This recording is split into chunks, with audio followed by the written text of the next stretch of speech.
अस्सलाम वालेकुम। आज की वीडियो का हमारा टॉपिक है कि लेटर ऑफ़ क्रेडिट की कितनी टाइप्स हैं।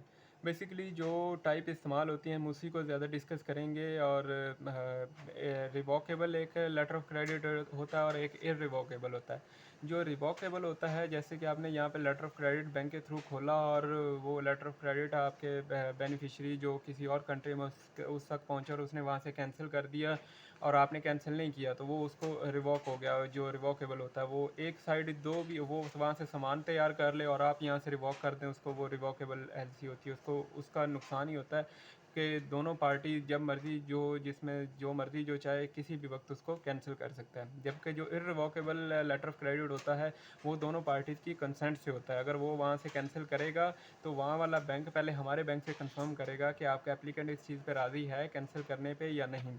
तो जो ज़्यादातर एलसीज़ खुलती हैं और बल्कि खुलती ही यही हैं, इर्रिवॉकेबल एलसीज़ खुलती हैं। जो रेगुलर यूज़ होती हैं इसमें आगे 3 टाइप्स हैं कि डेफर्ड पेमेंट एलसीज़ होती हैं, डीए बेसिस होती हैं और साइट बेसिस होती हैं। साइट लेटर ऑफ़ क्रेडिट ये होता है कि उसकी पेमेंट ऑन द स्पॉट हो जाती है। जब वहाँ से डॉक्यूमेंट फ़ॉरेन बैंक के थ्रू हमारे पास पहुँचते हैं तो उन्हीं अगर डॉक्यूमेंट क्लीन डॉक्यूमेंट है, मतलब एज़ पर एलसी बने हुए हैं, बिल्कुल एक्यूरेट डॉक्यूमेंट हैं जिसमें कमर्शियल इनवॉइस है, बिल ऑफ लेडिंग है, कंट्री ऑफ ओरिजिन का सर्टिफिकेट है या बाकी जो भी सर्टिफिकेट एप्लीकेंट ने मांगे हों वो बिल्कुल कंप्लीट है एज़ पर एलसी, तो with in 5 days on the spot bank जो है वो फ़ॉरेन बैंक में पेमेंट कर देता है। दूसरी टाइप है डीए बेसिस पे। डीए बेसिस पे क्या होता है कि वहाँ से डॉक्यूमेंट हमारे पास आते हैं और फर्दर उसको उधार पे इसने सामान ख़रीदा हुआ होता है। जैसे कि deferred LC sorry DA basis पे जो एलसी होती है वो खुलती है कि जी 60 days DA basis, 60 days from shipment date या 60 डेज़ फ्रॉम बीएल डेट। मतलब बीएल डेट जो होगी उसके 60 दिन बाद इसने पेमेंट फ़ॉरेन बैंक करनी है। जैसे कि यहाँ पे शिपमेंट पहुँची, ये अपने घर ले गया, बीएल की डेट थी, आज की डेट थी और आज से इसने 2 महीने बाद उसकी पेमेंट करनी है। एक इस किस्म का भी इसको डीए बेसिस एलसी बोलते हैं, ये इस किस्म की एलसी बोलती है। और इसके जब एक बैंक इसको डॉक्यूमेंट डीए बेसिस पे दे रहा होता है तो ये उससे बिल ऑफ एक्सचेंज लेता है और उससे एक इर्रिवॉकेबल अंडरटेकिंग लेता है कि आपने ये 60 डेज़ बाद 2 मंथ बाद आपने इसकी पेमेंट फ़ॉरेन बैंक करनी ही करनी है। अदरवाइज़ इनका जो मॉर्टगेज वगैरह होता है उसको बेसिस बना के उसको सेल वगैरह करके उसकी पेमेंट फ़ॉरेन बैंक कर दी जाती हैं।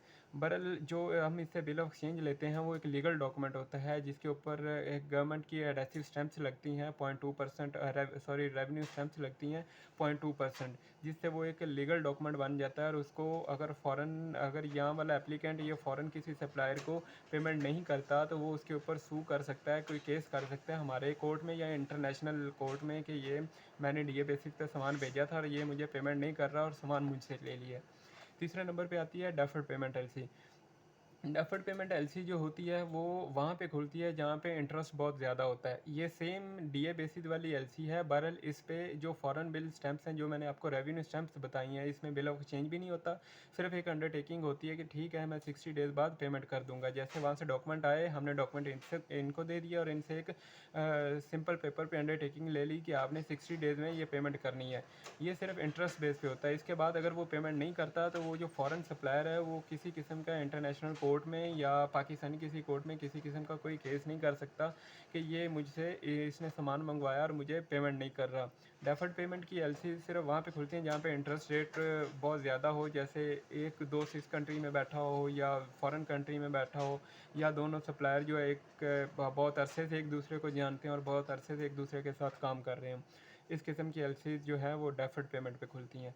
उम्मीद आपको वीडियो पसंद आएगी। चैनल सब्सक्राइब करना मत भूलिएगा। अल्लाह हाफ़िज़।